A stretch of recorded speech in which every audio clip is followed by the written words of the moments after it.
ঈদের দ্বিতীয় দিনে পরিবারের সদস্য ও বন্ধুদের সঙ্গে রাজধানীর প্রেক্ষাগৃহগুলোতে ভিড় জমাচ্ছেন সিনেমা প্রেমীরা। এই মুহূর্তে রাজধানীর বসুন্ধরা শপিং মলের স্টার সিনেপ্লেক্সে আছেন সহকর্মী মহিব আল হাসান। সরাসরি যাচ্ছি তার কাছে।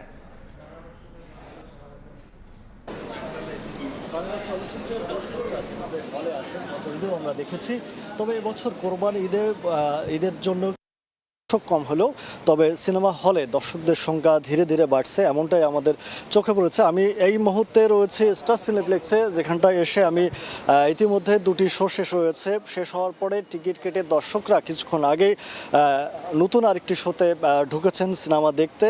আমরা দেখেছি এখানকার যে দর্শকরা, বাংলা সিনেমার যে দর্শক রয়েছেন তার মধ্যে শাকিব খানের সবচেয়ে বেশি তাণ্ডব সিনেমাটির দর্শক সংখ্যা বেড়েছে। পাশাপাশি এশামাডা যে সিনেমাটি রয়েছে সেটিও চলছে, আরেকটি সিনেমা উৎসব, সেই উৎসব সিনেমাটিও চলছে। ব্যাপক উদ্দীপনা নিয়ে দর্শকরা সিনেপ্রেমীরা হলে এসেছেন এবং এই যে দর্শকদের বাংলা সিনেমার প্রতি একটা ভালোবাসা, সেই ভালোবাসার জায়গাটার বহিঃপ্রকাশ করছেন। আমরা বিগততেও দেখেছি বাংলা চলচ্চিত্রগুলো যেভাবে এগিয়ে যাচ্ছে, আসলে নতুন ধারায় নতুনভাবে নির্মাণের কারণেই এই চলচ্চিত্রটি এগিয়ে যাচ্ছে। এছাড়াও দেশের যে প্রেক্ষাগৃহ সিনেমাগুলো মুক্তি পেয়েছে, 134টি সিনেমা হলে শাকিব খান অভিনীত তাণ্ডব সিনেমাটি মুক্তি পেয়েছে।